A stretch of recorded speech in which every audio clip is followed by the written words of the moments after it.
the whole universe was alarming. It demanded a special response from the three ancient gods, and they acted accordingly. Rama, the avatar of Vishnu, a supreme deity of Hinduism, Ra, the sun god of ancient Egypt, and threatened. Even houses close to the imperial palace are being impaled by the giant spike, and his structure seems to be made up of a black void of emptiness. This is Aku, the embodiment of true evil.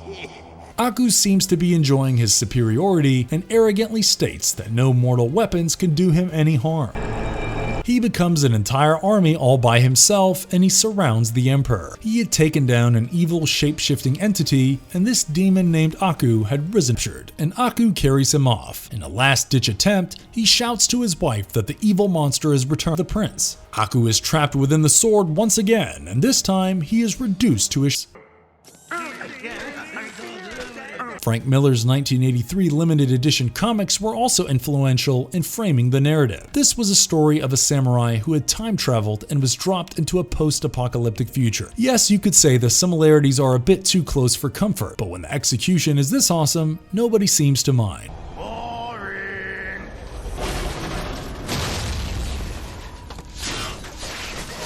The voice of Aku passed away in 2006. Not many knew that the legendary voice behind the iconic character of Aku was that of Mako Iwamatsu. Unfortunately, he passed away in 2006, and for the 5th season, Greg Baldwin had to fill in his shoes. While Greg did a decent job, Mako was simply made for this role. You might have also seen him in RoboCop 3, the Conan films, and essaying the role of Splinter in Teenage Mutant Ninja Turtles.